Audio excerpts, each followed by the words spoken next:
Hey guys, and welcome back to another video. Today I'm going to be talking about how I shelved my work in progress.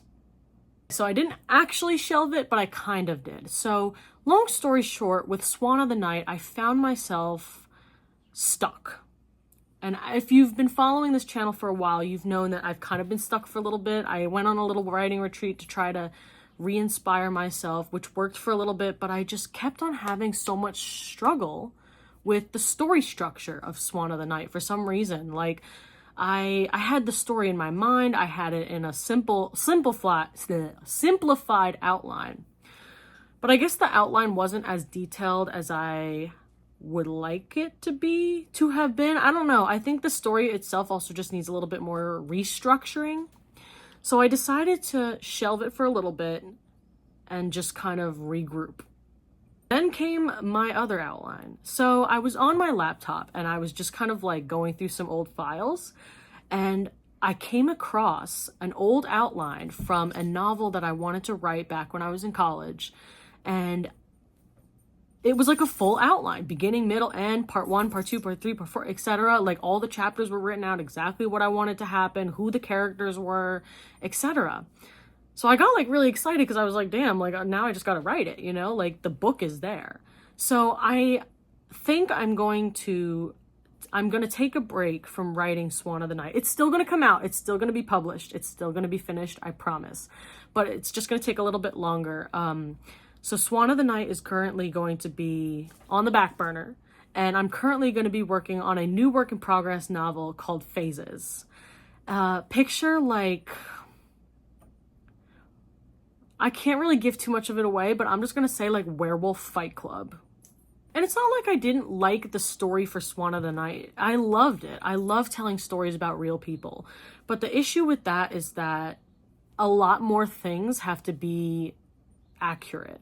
So for example, like just like how people talk, the way they walk, the way they carry themselves, you know, the location, the setting has to be accurate to what it is in real life, etc. And there were all these things that I found myself losing track of as I was writing this first draft.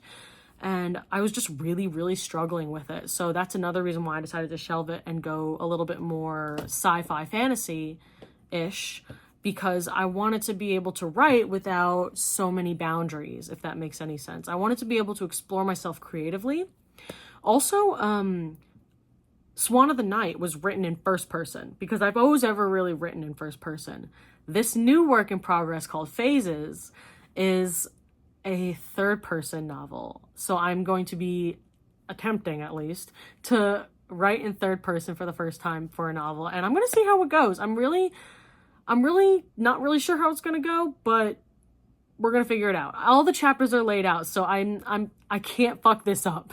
So I did some writing yesterday night, actually, last night.